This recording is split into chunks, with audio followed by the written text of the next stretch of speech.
Hey guys, what's up? What's going on? Welcome back to another episode of Keegan's Kitchen.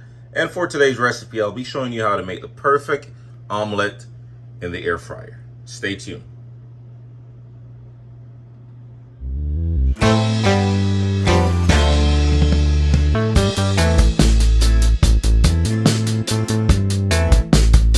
Alright guys, so for today's recipe, you're going to need 3 eggs, 1 teaspoon of chicken seasoning, half teaspoon of cayenne pepper, 1 tablespoon of bacon bits, 2 tablespoons of red onions, 1 tablespoon of red baby bell pepper, 1/4 cup of spinach.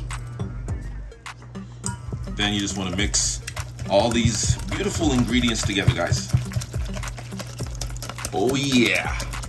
Now it's time to get our bacon tray ready. We're gonna grease our bacon tray with some butter, some oil, and line it with some foil paper. 1 tablespoon of cooking oil, 1 tablespoon of melted butter, salted melted butter.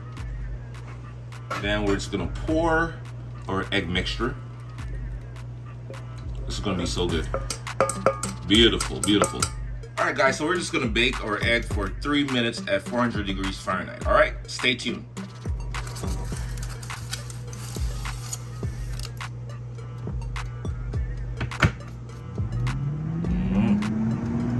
So guys, you want to gently remove your egg from the actual foil paper.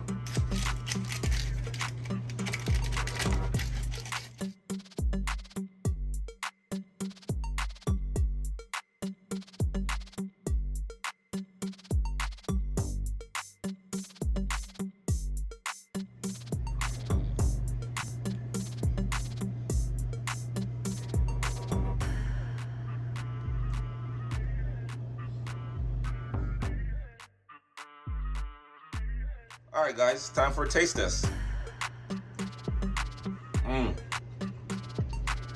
Wow, this is good. This is good. Guys, I've made a lot of omelettes in my lifetime, but this air fryer omelet recipe right here is nothing to play with. It was definitely on point. It's so good. Like, I'm not even gonna lie, it's really good. Delicious, flavors on point. The whole thing turn up. Yeah.